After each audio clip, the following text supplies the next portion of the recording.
अस्सलाम वालेकुम एवरीवन, कैसे हैं आप सब। 3 अगस्त 2025 को होने वाले लागेट टेस्ट में एक इशू जो देखने में आ रहा है और स्टूडेंट बार बार उसको लेके क्वेश्चन कर रहे थे, तो मैंने सोचा कि मैं इस पे आपको ब्रीफ़ कर दूं, ठीक है। लेकिन उससे पहले तमाम स्टूडेंट को बहुत बहुत मुबारकबाद। अल्लाह ताला आप सबको बहुत सी कामयाबियाँ अता फ़रमाए जिन्होंने ये लागेट टेस्ट पास किया है, और वो स्टूडेंट जो किसी भी वजह से ये लागेट टेस्ट पास नहीं कर सके, दिल बर्दाश्त होने की बिल्कुल भी ज़रूरत नहीं है। इंशाल्लाह अगला लागेट टेस्ट आप बहुत अच्छे नंबरों से पास कर जाएंगे। तो आप सब के लिए नेक तमन्नाएं और बहुत सी दुआएं।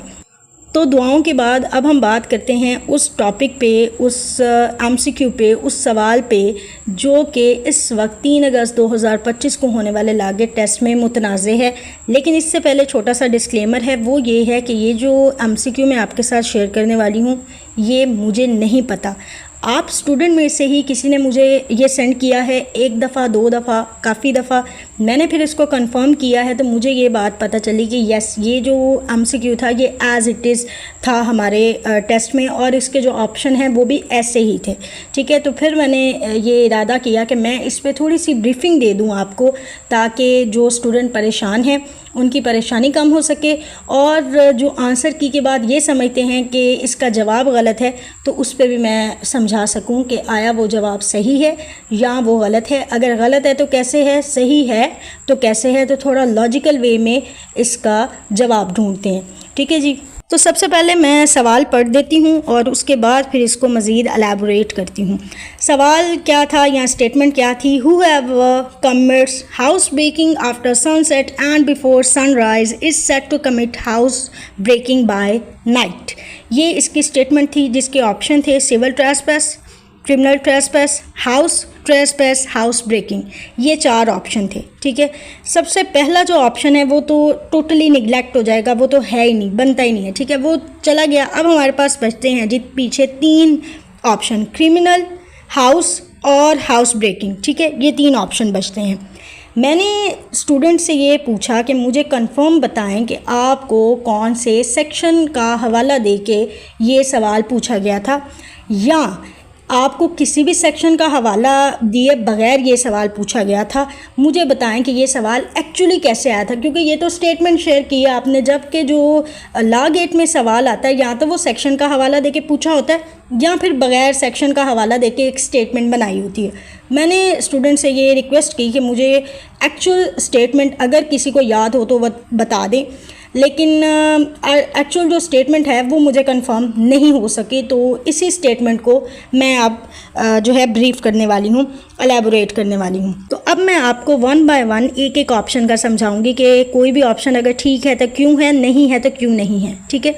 देखें, अगर तो आपके लागेट टेस्ट में ये स्टेटमेंट सिर्फ दी गई थी, कोई सेक्शन का हवाला नहीं था, और आपकी की में जो राइट आंसर एचईसी की की है उसमें जारी किया गया है बी, यानी कि क्रिमिनल ट्रेसपैस, तो ये जो ऑप्शन है ये बिल्कुल ठीक है। आप अब सोचेंगे वो कैसे? वो इस तरह से कि अपना बेरेक्ट खोलें। जब आप अपना बेरेक्ट खोलेंगे तो 441 जो सेक्शन शुरू होता है उससे पहले एक हेडिंग दी गई है, वो है जी ऑफ क्रिमिनल ट्रेसपैस। ऑफ क्रिमिनल ट्रेसपैस एक हेडिंग है, उसके अंडर 441 सेक्शन से लेके जहाँ तक वो एक्सप्लेन करता जाता है इस हाउस ट्रेसपैस को, या जो किसी के घर में बिला वजह घुसने को, वो तमाम का तमाम क्रिमिनल ट्रेसपैस के अंडर आएगा, ठीक है। तो अगर आपके लागेट की में ये ऑप्शन ठीक है तो लॉजिकली वो ठीक बनता है, अगर किसी सेक्शन का हवाला नहीं दिया गया तो। अब हम बात करते हैं सेकंड ऑप्शन की। अगर इस स्टेटमेंट के साथ आपको सेक्शन 442 का हवाला दिया गया है और नीचे जो ऑप्शन है वो सी ऑप्शन, हाउस ट्रेसपैस का ऑप्शन आपकी की में सही है, तो फिर जो लॉ गेट का ये सवाल है ये गलत हो जाएगा, ठीक है, क्योंकि सेक्शन गलत है और स्टेटमेंट भी गलत दी गई है और ऑप्शन भी गलत दिया गया है। सेक्शन कोई है, स्टेटमेंट कोई है, ऑप्शन कोई है, तो फिर ये सवाल गलत हो जाएगा। तो उम्मीद करती हूँ यहाँ तक आपको समझ आ गई होगी कि एचईसी की जारी करदा की में अगर क्रिमिनल ट्रेसपैस ठीक ऑप्शन है तो वो किस वे में है, अगर दूसरा ठीक ऑप्शन है तो वो किस वे में है। तो अब हम बात करते हैं थर्ड ऑप्शन की, जो कि है हाउस ब्रेकिंग का। ठीक है, इसमें स्टूडेंट का जो इशू है वो कहते हैं जी नाइट हाउस ब्रेकिंग जो है ना वो नहीं लिखा गया, बाय नाइट नहीं लिखा गया। ठीक है, जबकि मेरे नज़दीक ये जो डी ऑप्शन है ये आपकी स्टेटमेंट के मुताबिक बिल्कुल ठीक है। ठीक है, अगर आपको सेक्शन का हवाला दिया गया था आपके लागेट टेस्ट में 446 का और ये स्टेटमेंट थी, साथ आपका डी ऑप्शन था और आपकी लागेट की में भी डी ऑप्शन है, तो फिर ये सवाल बिल्कुल ठीक है, इसका आंसर भी बिल्कुल ठीक है। ठीक है, आप जो एग्ज़ामिनर है उस पर ये इल्ज़ाम आयद नहीं कर सकते कि उसने मुकम्मल स्टेटमेंट दे के आपसे उसी स्टेटमेंट का सिर्फ एक लफ्ज़ जो है एज आ ऑप्शन नहीं दिया, ये कोई इल्ज़ाम आयद नहीं होता। 446 सेक्शन मैं आपको पढ़ के सुना देती हूँ। Whoever commits house breaking after sunset and before sunrise is said to commit house breaking by night।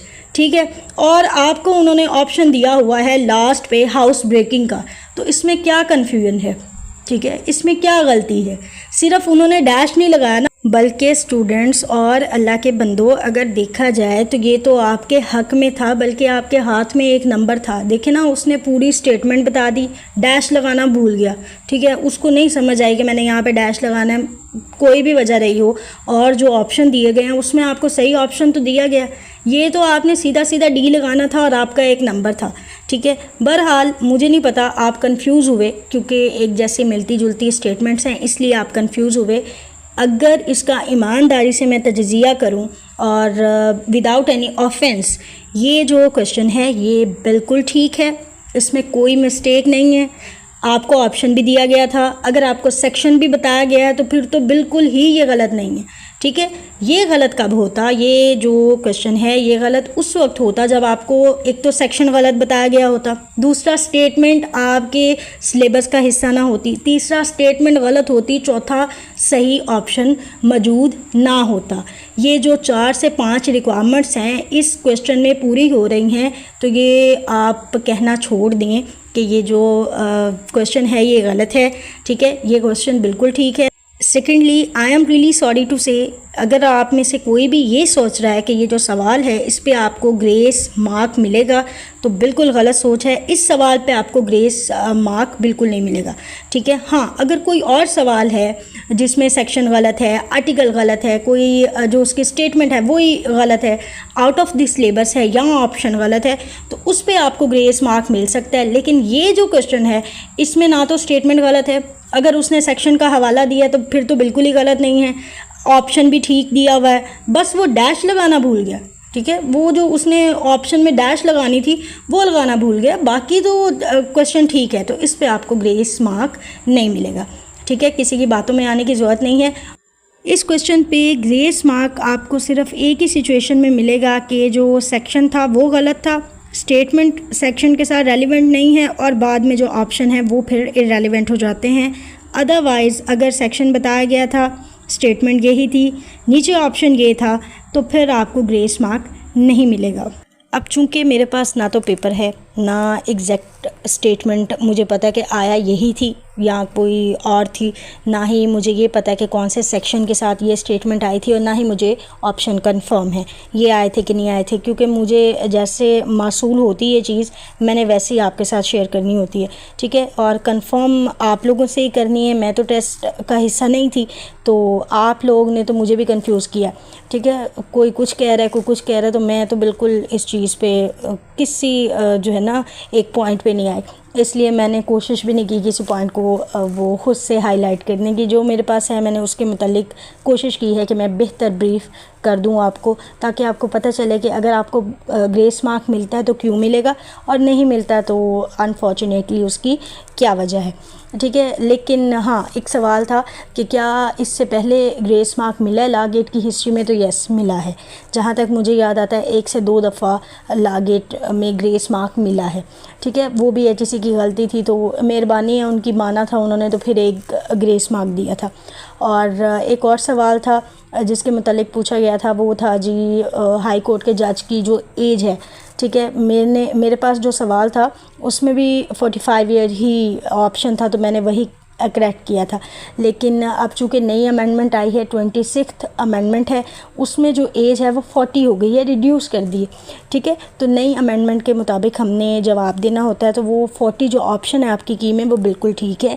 और जो किताबें हैं वो चूँकि पहले से छपी हुई होती हैं, ठीक है, थोड़ी पुरानी होती हैं, तो उनमें वही ऑप्शन होते हैं, तो बहुत से स्टूडेंट का ये सवाल भी गलत हुआ है। इसके अलावा एक और सवाल पूछा गया था मुझसे कि जो सिंध हाई कोर्ट है उसका बेंच कौन सी जगह पे है, तो सक्खर जो है वो जगह होती है जहाँ पे सिंध हाई कोर्ट का बेंच है। और दूसरा ये है कि अगर ये ऑप्शन आपके लागेट में मौजूद था तो भी सवाल ठीक है, और ये जो है आर्टिकल था तो भी सवाल ठीक है, क्योंकि ये आपके सिलेबस का हिस्सा है। जब लाहौर हाई कोर्ट आपके सिलेबस का हिस्सा है तो उससे जुड़ी हर चीज़ आपके सिलेबस का हिस्सा है। सो मैं एक दफ़ा फिर से माज़रत ख्वाह हूँ, मेरी अगर इस एक्सप्लेनेशन से किसी की दिल आज़ारी हुई है तो आई एम रियली सॉरी, क्योंकि मुझे पता है बहुत से स्टूडेंट जिनके 49 मार्क्स हैं वो इस ग्रेस मार्क का कितनी बेसब्री से इंतज़ार कर रहे हैं, और यकीनन ये जो मेरी एक्सप्लेनेशन है उसने उनको फिर से डामाडोल किया होगा, पर इसमें मेरा कोई कसूर नहीं है। जो चीज़ मेरे तक पहुंची है मैंने उसको वैसे एक्सप्लेन करना है, ठीक है। तो दिल बर्दाश्त होने की ज़रूरत नहीं है, लागेट की तैयारी करें। इंशाल्लाह अगले लागेट में आप बहुत अच्छे नंबरों से पास हो जाएंगे। और मैं ये रिक्वेस्ट करूँगी कि अगर किसी को भी सेक्शन याद है कि कौन सा सेक्शन था, या ये याद है कि आया यही स्टेटमेंट थी, और साथ में अगर वो मुझे ये बता सके कि आपकी की में इसका क्या जवाब था, तो प्लीज़ मुझे ज़रूर इन्फॉर्म करें, ताकि मुझे समझ आए कि ये जो सवाल दिया था HEC ने ये किस नौयत से दिया था, ठीक है, किस माइंडसेट के साथ दिया था एग्ज़ामिनर ने, तो मुझे समझ आएगी, तो मज़ीद इस पे फिर मैं एक्सप्लेन कर सकती हूँ आपको। अदरवाइज़ तो यही एक्सप्लेनेशन है, जो चीज़ मेरे सामने है वो यही है। तो उम्मीद करती हूँ आपको समझ आ गई होगी कि ये जो सवाल है ये गलत है तो कैसे है, नहीं है तो कैसे है, और बाकी जो सवाल हैं उनके जो ऑप्शन थे वो कैसे ठीक या गलत थे। मेरी अल्लाह ताला से यही दुआ है कि आप सबको एक ग्रेस मार्क मिले, और जिसका भी लागेट पास होने से सिर्फ़ एक नंबर से रह गया है उस पे अल्लाह पाक अपना रहम फरमाए। आमीन।